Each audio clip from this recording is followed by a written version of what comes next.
Welcome to Coffee Break with Rachel V. Hill, presented by Superbook Sports. Taking a daily look at the biggest stories in Denver sports and interacting live with you, the Coffee Break fam. So sit back, relax, grab a cup of joe, and enjoy your coffee break. Here's your host, Rachel V. Hill. Happy Tuesday, everybody, to pretty much everybody but Jets fans, because they are absolutely devastated with what's going on. You guys, I know we talk so much Broncos, but we have to talk about this. This is the biggest storyline right now in the NFL. If you did not watch Monday Night Football, I was watching the Manning cast for so much, and that's kind of like a different side conversation. So funny. But just seeing Peyton Manning's reaction to when Aaron Rodgers goes down, I was like, maybe just like a high ankle sprain, like nothing serious. Then the cart's coming over and you're like, oh no, this is bad. He suffers a torn Achilles. Yeah, it didn't look that bad. That's what I was saying. And so, and you know, in hindsight, he looks really tough because he wasn't writhing around on the ground. He kind of was just sitting there like, and then they helped him off. But I was watching the Manning cast too, and Peyton Manning's reaction when Rodgers is in the blue tent. I know. And then he's on screen talking about something, he's setting something up, and then it pans to Rodgers getting in the cart, and Peyton Manning stops what he's doing. Oh my God. And he puts his hands over his head. It's like he was reacting the way that all NFL fans, especially Jets fans, were. No one was expecting that. And of course, you never wish injuries on anybody. And you were just telling me about a story about a bar. Yeah, I just saw this before we went out. There was a bar in Wisconsin who's obviously feeling a little salty. And they, before the game, offered a promotion that said that patrons drink free if the Jets lose. Because, like, we're mad about Aaron Rodgers and getting drunk is going to help us forget about it. We love lemonade. So then Rodgers goes down 4 plays into the game, and all these bar patrons start running up their tab because there's no way Zach Wilson and the Jets are going to beat the Bills now at full strength. So they ran up all these tabs. A news station, a news van was there to do a story about it. And then the Jets win in overtime. And you see them doing the report. And the reporter's like, there are a lot of people here who are realizing they have very expensive bar tabs that they're about to pay. And people's faces are hilarious. Oh, I can only imagine. Also, Aaron Rodgers throwing the football, right? He probably knows exactly what happened. And he's like chucking the football just in anger. I do feel really bad for Aaron Rodgers. And I do feel bad for Jets fans. And Adam Schefter had actually tweeted out, like, this might be the most devastating loss to a team and to a fan base in the history of the NFL. And I think I have to agree. I don't think I've ever seen so much hype around a quarterback and a fan base that so desperately needs something like this. And somebody who, I mean, they were talking Super Bowl for this team. Yes, they were. Adding Aaron Rodgers, they were like Super Bowl or bust mentality. And he goes down on the 4th play. Yeah, devastation. I mean, we were talking about it before we went live, and the only thing I could think of that was even close was that Brady went down with the ACL injury back in 2008, but I went and looked it up, and that was like 8 minutes into the first quarter, and there was no speculation of like, oh, this could end Tom Brady's career, or this could, you know, obviously it derailed their season, although Matt Castle did all right in the backup, but yeah, no, this is worse because there's questions about whether or not Aaron Rodgers is going to be able to play again because of his age, the severity of the injury, the timeline, and all that. I think he will because I think he's crazy, and he has all that witch doctor medicine that I'm sure will help get him, you know, ready to go. Doctor medicine. He's got that voodoo mama juju going on. Do you think he goes and sits in his cave again now that he's like, well, crap, what am I going to do? That was another, again, it was really bad, and you don't ever want to like make light of internet. No. But the internet is undefeated. Oh, and yes, some of the jokes that were going like they're like, ESPN is reporting that Rodgers has entered the medical yurt and is awaiting further evaluation from a shaman. You know, like all this. It just, and again, he brings some of that on himself, but I do think he'll be back. But if you're the Jets, man, you're Robert Saleh, you're Nathaniel Hackett. You finally got back with your whoopee. You got back with your boy. And then it's like, that was another meme that was like, Nathaniel Hackett realizing he's never going to be able to escape calling plays for someone named Wilson because now Zach Wilson's going to be the starter. Wait, that's actually so good too.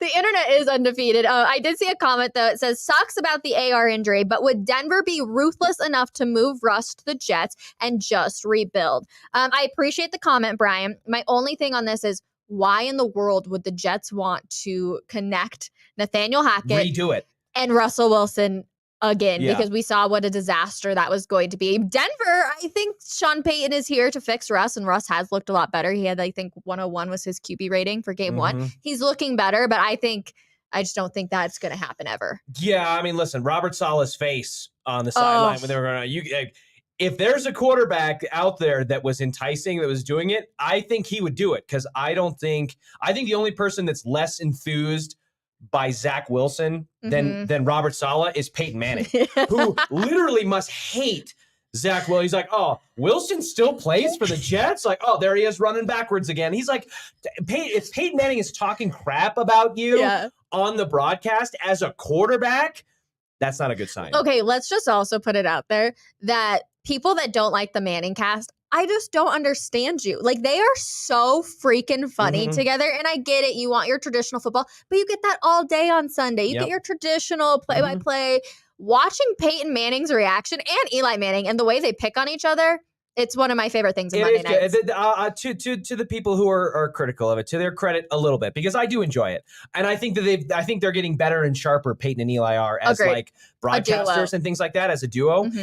It does sometimes depend on the guest that they have, because that guest can either derail them or amp them up and make it great. Because them talking football is just fun and it's great and it's interesting, because they're two of the brighter minds that have ever played the game. But when you have a guest on there that kind of slows things down, for example, like I wasn't when John McEnroe was on. I like John McEnroe, and obviously he's kind of an interesting character, but it really didn't do much for me, and it felt like there wasn't really much to go on there. Fitzpatrick, though, was funny. But Fitzpatrick was great. He's funny. He's a football mind. He's this quirky, unique personality. So I think, to their credit, it kind of can be a roller coaster depending on who they bring in. For sure. Another question coming in. Does the Rodgers injury change the way the Broncos think about going all in with an aging QB and Wilson beyond this season? I actually think that's a really good question. Yeah. I don't think it changes their approach. I think that they're giving Wilson 1 year to kind of be like, all right, Russ, get back on track. Like, let's make sure that you can get into the Hall of Fame. We want you to win a Super Bowl here in Denver. And I think they always knew his age, right? Like, that's just it's just part of it. And I mean, look at Tom Brady. Tom Brady was elite for so long in his career. So I don't think the age has a whole lot to do with it. But when you're dealing with injury and an age, that's when those two don't mix well. Yeah, listen, once upon a time, Joe Flacco was like Russell Wilson's age, and he was just going into his prime, according to John Elway. So I think they're very aware of Wilson's age. I think all those factors, but I agree. I don't think it changes their trajectory based on what you said. They brought him here to do one thing. They paid him the money, and they brought in the coach to back it up. So if they move on from Russell Wilson, it's not going to be because in hindsight, they're like, look what happened to Aaron Rodgers. Oh, no, 100%. Keep the questions coming, though. You guys are having a lot of great ones this morning. Aaron Rodgers, though, man. Talk of the NFL. Good thing they did Hard Knocks. Good thing they did Hard Knocks. Yeah, I don't even know. That's got to be a tough. We talk about the locker room dynamic and all of that here with the Broncos, because it's been rocky over the years. I mean, last year with the Christmas Day blowout and the debacle and losing the team and, all of that. And it's been like that for several years. They're like, that has to be such a tough pill to swallow if you're a member of that Jets team or that coaching staff. I saw reports that were Jets coaches and the staff, like they didn't sleep last night. They're tossing and turning. Like, what do we do? Because you put all your chips in the table and then the cards came up wrong right off the bat. You never had a chance. I know. And same for those bar tabs, man. Everyone thought they had a chance. That is so good. It is absolutely so funny. Broncos, they lose another weapon, though, for Russell Wilson. Greg Dulcich going to be out a couple of weeks with a hamstring injury. I thought when Lauren Lando left that this was all going to, hamstring injuries are going to be gone, right? I thought that was all going to be done. Yeah. It hurts for Russell Wilson. I mean, you're really looking at Sean Payton now being like, Sean, you're making a lot of questionable decisions, right? We've got the kicking stuff. We've got trading Albert O now. Obviously, we're kind of like, okay, what's going to happen with this offense? Russ is looking better, but if you don't have anybody to give him the ball to, things start to hurt even more. I got you. And obviously, this is just like Brandon McManus going 5 for 5 and Will Lutz struggling in the first game is like the perfect setup. Trading away Albert O and then having Greg Dulcich get hurt in the first game sets up along that lines. But I'll say this. How is Sean Payton supposed to control that? How is he supposed to control that Tim Patrick goes down, Jerry Jeudy's not available for week 1, Greg Dulcich goes down? Why not keep Albert O and get rid of... I get it, that you could have gotten rid of Nate Atkins or whatever. I got it. But again, if the identity of this team is going to be a run-first offense and you need tight ends that can block, and he's clearly valued that over playmaking ability, Albert O can't play the system that they want to run. So is it better to pick players that can run your system and do the best you can with those, or try to shoehorn guys that don't fit and can't do well like they tried to do with Alberto last year, and it didn't work. So what's better? It's a great point. I will give you that. I see where you're coming from because you're thinking like a coach. Yes. But it's easy to sit there and be like, Alberto can catch passes and he could do what Greg Dulcich did. Yes. But we also know Dulcich wasn't a super impressive blocker by any means. So it's like, okay, well, I mean, Nate Atkins, what have we seen out of him? Can he block incredibly well? Are we going to throw him in the mix and just be like, all right, Nate, here you go, buddy. It's your time to shine? We got all the evidence we needed too. That to your not even just Nate Atkins. Chris Manhertz is not going to scare anybody. Adam Troutman, who's like the starting tight end, and he's built like a brick house. That dude is not going to outrun anybody ever. Okay. I mean, he had a couple of passes in that game against the Raiders where he had the corner and he had space out in the flat to go, and the closing speed was really fast. Mm-hmm. So I get it. Alberto, if he catches the pass in space, is going to be way more dynamic and able to do more than any of the healthy tight ends we have now since Dulcich is out. But if he can't block, which is what he's going to be asked to do more often than catch, it makes it hard to justify putting him out there. Yep. All right. Reading some more comments in here. We're snake bitten. I've heard that word a lot recently. We are. You really think so? No, but it just, I'll take it back. Because I said 20 seconds ago, Richie's like, we are. Really? No. It feels like we're snake bitten. But to be honest with you, for the majority of the Broncos post Super Bowl 50 existence, they're the snake that's biting themselves. They put them. Snake bitten to me implies that you have horrible luck. There's forces that are beyond your control, and you just can't catch a break. Yes. I think the Broncos have created a lot of their own demise. So they are reaping the results of being snake bitten, but they're the ones holding the snake up to their arm. So being like, hey, let's see if it's gonna bite. Yes, is it gonna latch on? Oh, right. Okay. Do George Paton and Sean Payton start picking up the phone? Is that a conversation that needs to be had?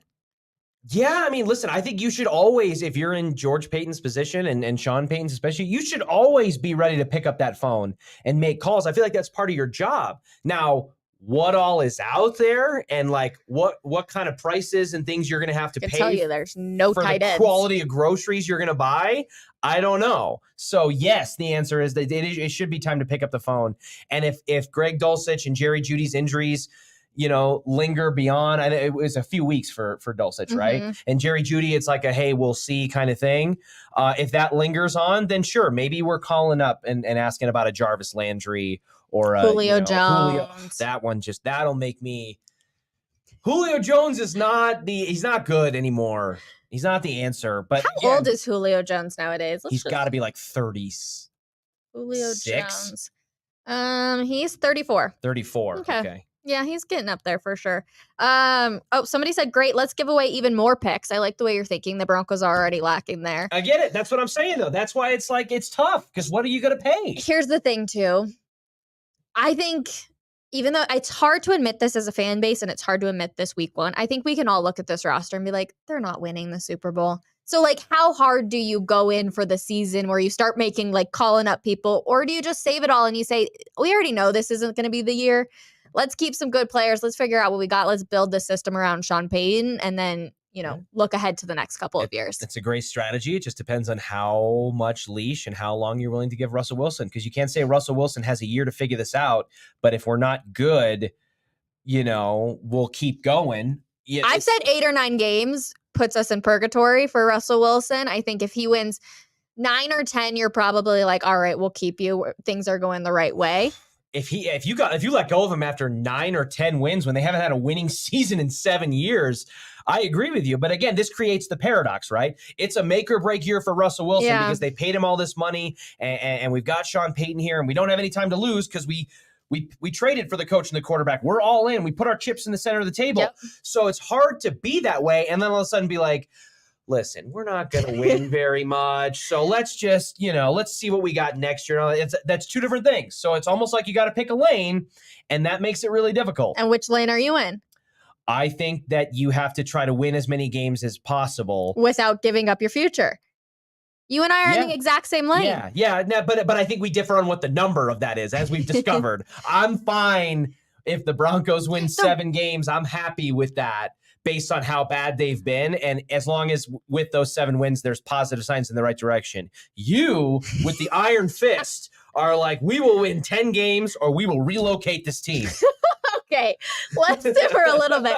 I said that you are putting words in my mouth. You're like Khaleesi. It's not, or it is acceptable for this Denver Broncos team to win 7 games. Successful. It's not successful. That is not successful for the Denver Broncos to win 7 or 8 or even 9. I think if you win 10, it can be a successful season. But really, there's only one successful team, and that's whoever wins the Super Bowl.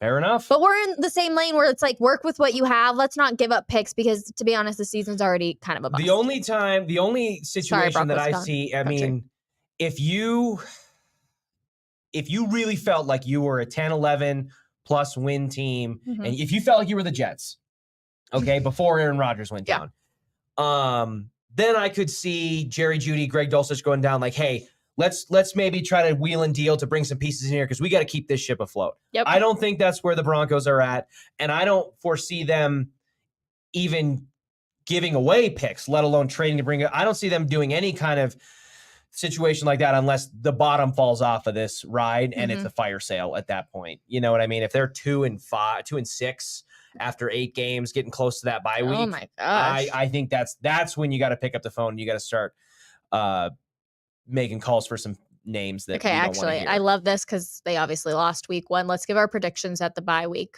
What are they going? Well, I think they're going to be 7-10, so they're not going to have that many wins at the bye week. I will say they're probably, what's the bye week? Week 9? Yeah, so you have 8 games. 8 games. I think they're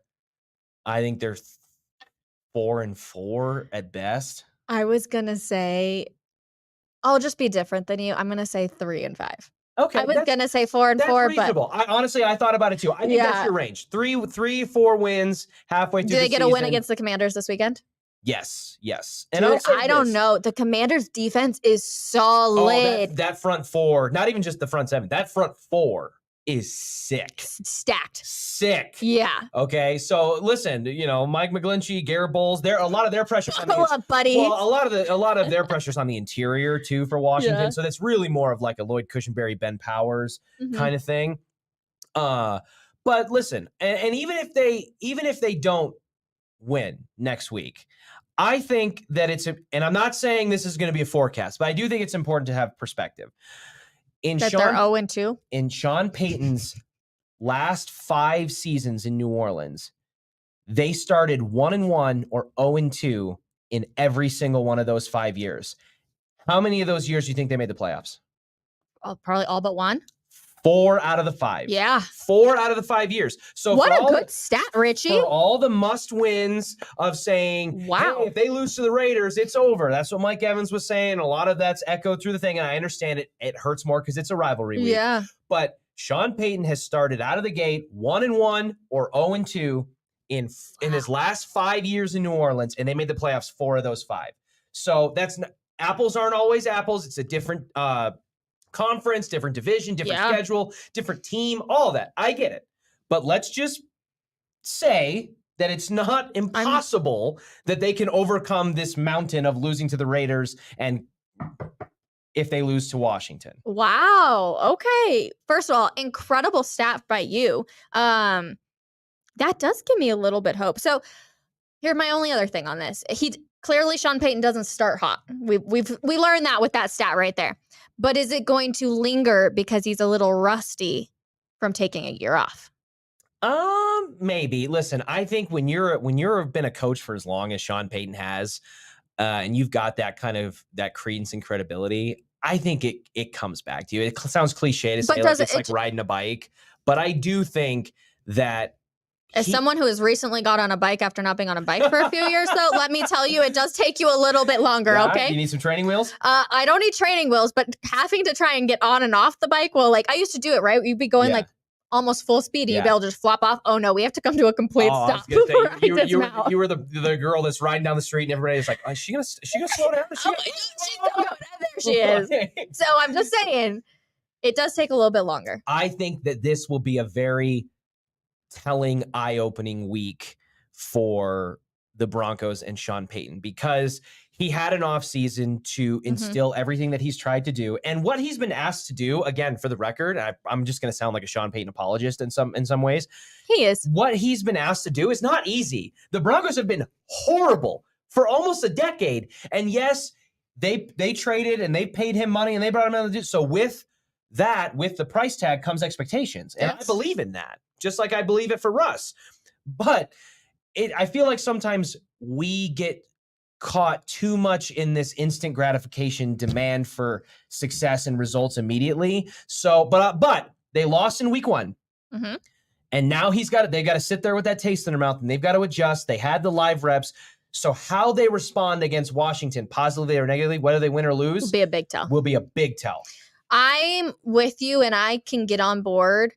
But when your head coach is talking constantly about, I don't know, all the good things that are going to be happening and he's opening his mouth and having too many lattes or whatever, that's when I'm like, all right, well, you better be able to, back up your word right there. And that's where I have the problem with Sean Payton right now is you talked a lot of smack. 100%. Although you have to probably admit that Sean Payton ever wants to see somebody get injured, but he probably took a big when Aaron Rodgers went out because he's like, all right, hopefully we can beat Zach Wilson. Yeah, I got this. No, I agree with you. And again, with the price tag and the circumstance breeds expectation. And so that is true. And we talked about it, and I was upfront about it when you were talking about how you weren't a fan of what he said in the USA Today and how he's opening his mouth after the anonymous donor speech and all that.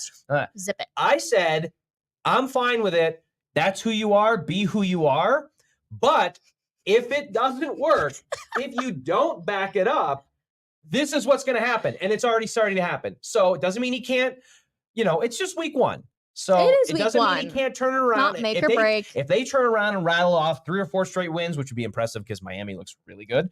I picked them to win. Yeah. So if he rattles off 3 or 4 straight wins and all of a sudden they're cooking with gas and all that, I think people will lax a little bit on Sean Payton's, criticism. He won't lax. He'll be ready to bring it back up again, but we'll see. Well, will Coach Prime relax just a little bit when obviously a lot of coaches have been talking about him, and one that was very familiar and brought to light this weekend was Shedeur Sanders coming up and saying that Matt Rule had essentially, disrespected his pops. Well, Matt Rule comes back and says there was no disrespect to Coach Prime, essentially. Never disrespected an opponent a day in my life. And he said that they had a prayer at center field on the Buffs logo, and they in fact invited Shedeur Sanders to join in on the prayer. Now, if you haven't seen the video, Shedeur is out there flexing his Rolex, being like, all right, look at I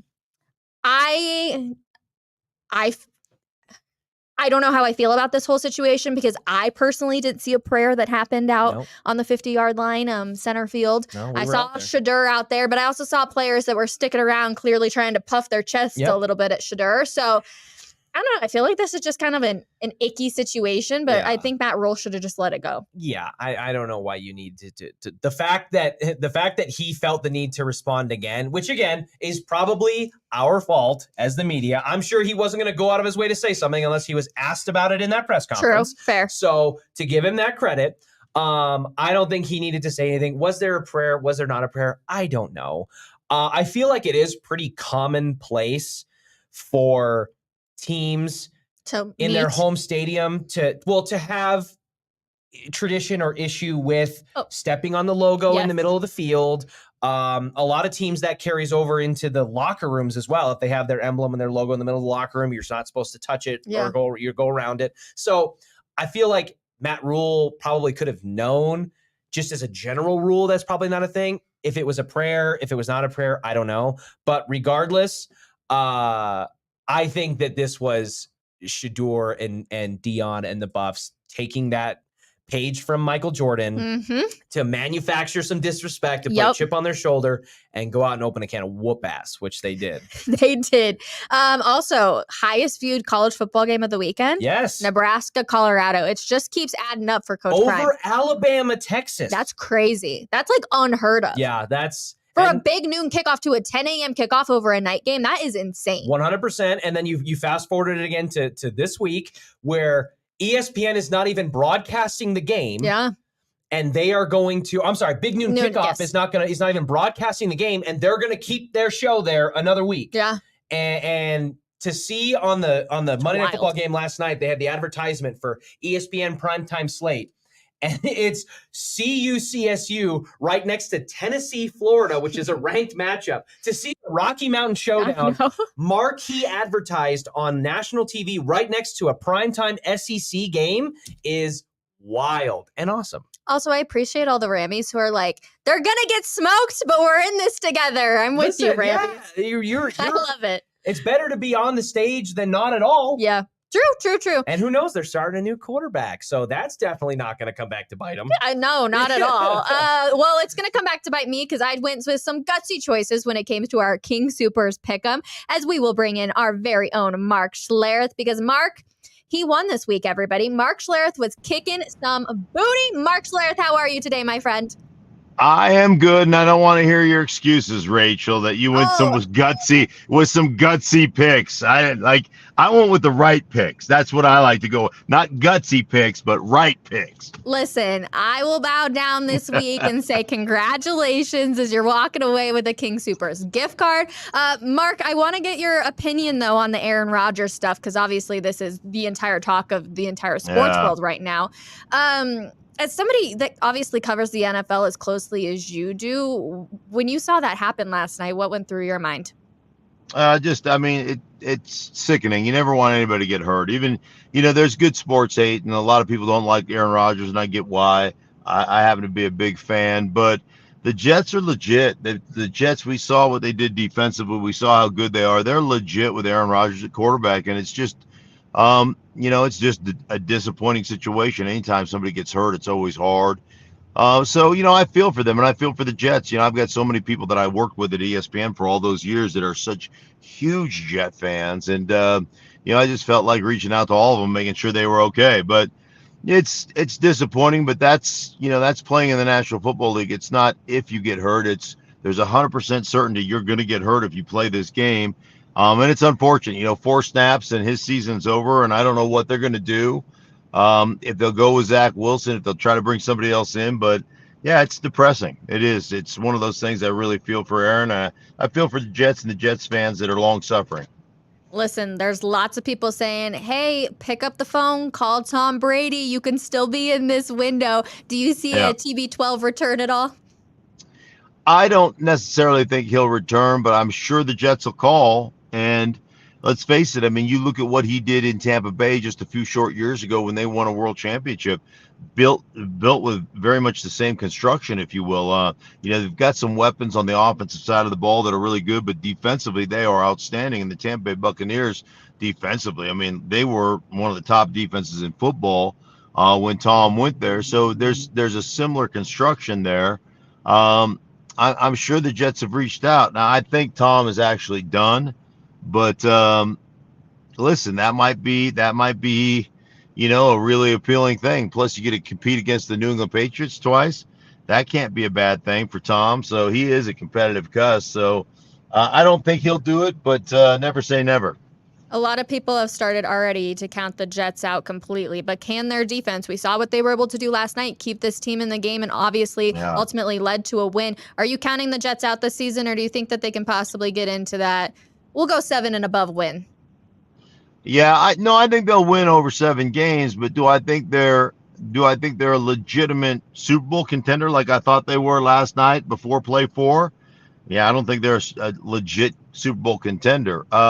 Do I think they could maybe compete for a wild card? Maybe they could sneak in. Obviously, it depends on how Zach Wilson plays. But, the other thing I look at for Zach Wilson, you want to talk about, I know you want to play, but you had an opportunity to learn from Aaron Rodgers. You had an opportunity to sit there at the foot of Aaron Rodgers and really learn what it is to play NFL quarterback. And now that opportunity's gone for you.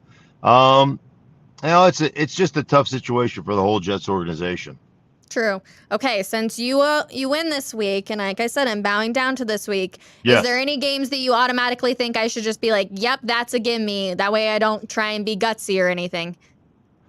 No, listen, your guess is as good as mine. You never know what team's going to show up any given weekend. Usually a pretty good strategy is show me a team with the best quarterback and the best lines of scrimmage, both offensively and defensively, and I'll show you a team that's got a chance to win every weekend. So, but I don't really I say that now, but I really don't think that deeply when I pick. It took about 37 seconds to pick all my picks. So, but I'm glad. Thank you, King Supers. Love it. And, I can't wait to feast. Oh, well, I'm jealous of you, Mark. As always, we appreciate you hanging out with us. Which game you got this weekend? I am at Arizona for the Giants, who come in after that turd they laid at home against the Cowboys. So one good news, though, whether you're a Broncos fan or fan of anybody else, is, take it for what it's worth early in the season. You're never as good as they say you are. You're never as bad as they say you are. Somewhere in between is the truth. And even when you get ramshackled like that, every one of us that ever played has gotten our ass kicked a time or two, and it doesn't necessarily mean that that's the way the season's going to go. So I know for us fans it's hard, but a lot of good things come out of bad games. And I tell you one thing, I was really impressed. I thought Russell Wilson played really well, so I was encouraged by that coming out of this loss to the Raiders, although I hate losing the Raiders. It's a bummer, but everybody take a big deep breath. Mark, thank you so much. And if you are interested in playing King Supers Pick'em, definitely check out denversports.com for more information. Richie, it's been a good week, my friend. It's only Tuesday. Week. I know it sucks because the Raiders obviously lost, but there is so much hype that is coming with CU. But so far, it's been a good week. And I also kind of feel bad saying that now, obviously, because of Aaron Rodgers. But otherwise, I'm just like, all right, it's a Tuesday, everybody. Let's rock and roll. Yeah, let's rock and roll. It's been good. It's a good start to the week. Sneaky good little signing by the Avalanche that happened earlier today. Yes, Shout out. Indeed. And they are adding depth. And to be honest, they really do need it. I have been very critical of what the Avs have been doing, but they do bring in Tatar. Tatar.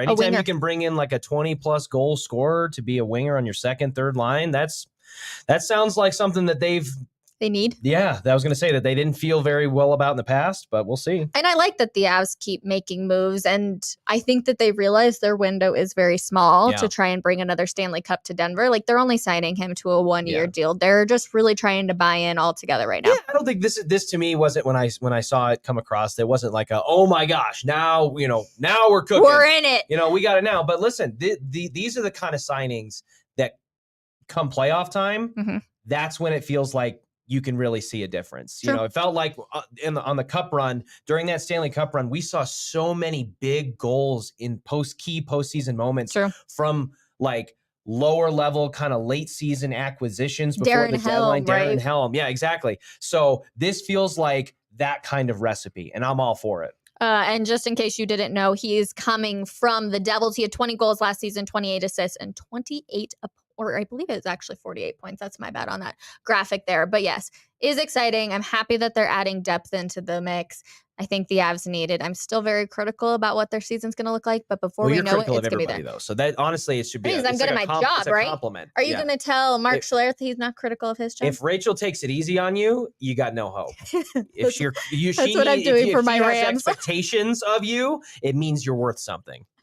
My poor Rammies. Anyways, Rocky Mountain Showdown comes Saturday. Commanders in town on Sunday. We're going to keep talking about this all week long. Everybody make sure you tune in 10:30 tomorrow morning for another episode Coffee Break. Get back to work, everybody. We'll see you then.